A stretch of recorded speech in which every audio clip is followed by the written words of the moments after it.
Demon king വീണ്ടും ഡബ്ല്യുഡബ്ല്യുഇയിലേക്ക് തിരിച്ചു വരാൻ വേണ്ടി പോവുകയാണോ? ഈ കഴിഞ്ഞ റോ എപ്പിസോഡിൽ ഫിൻ ബാലറിന്റെ ഒരു മുഴുനീള എപ്പിസോഡ് തന്നെ നമ്മൾ കണ്ടിട്ടുണ്ടായിരുന്നു. ആദ്യം തന്നെ ഫിൻ ബാലർ ബാക്ക് സ്റ്റേജിൽ വന്നുകൊണ്ട് സിഎം പങ്കിന്റെ അടുത്ത് നിന്ന് തനിക്ക് വീണ്ടും ചാമ്പ്യൻഷിപ്പ് വേണം എന്നുള്ള രീതിയിൽ സംസാരിക്കുകയുണ്ടായി. തനിക്ക് നല്ലൊരു മൊമെന്റ് നൽകിയതിന് നന്ദി പറയുകയുണ്ടായി. രണ്ടുപേരും റെസ്പെക്റ്റോട് കൂടി സംസാരിക്കുന്നത് തന്നെയായിരുന്നു നമ്മൾ കണ്ടിട്ടുണ്ടായിരുന്നത്. അപ്പോൾ സിഎം പങ്ക് പറഞ്ഞിട്ടുണ്ടായിരുന്നത്, നിനക്ക് നല്ലത് വരണമെന്നുണ്ടെങ്കിൽ, നിന്റെ കരിയർ രക്ഷപ്പെടണമെന്നുണ്ടെങ്കിൽ നീ ജഡ്ജ്മെന്റ് ഡേ വിടണമെന്ന് തന്നെയായിരുന്നു.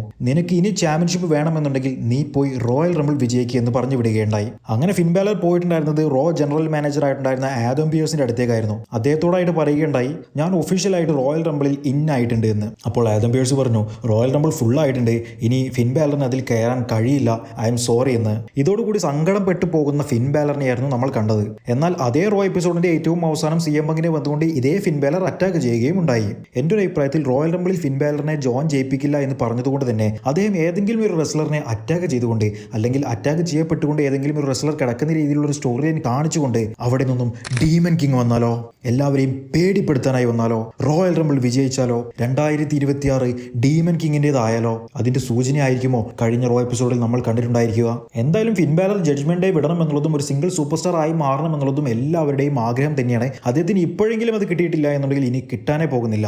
ഡീമൻ ഫിൻ ബാലർ എങ്ങാനും വന്നു കഴിഞ്ഞാൽ തീർന്ന് കിഡിലൻ സ്റ്റോറി ലൈൻ ആയിരിക്കും ഡബ്ല്യുഡബ്ല്യുഇക്ക് കിട്ടാൻ വേണ്ടി പോകുന്നത്.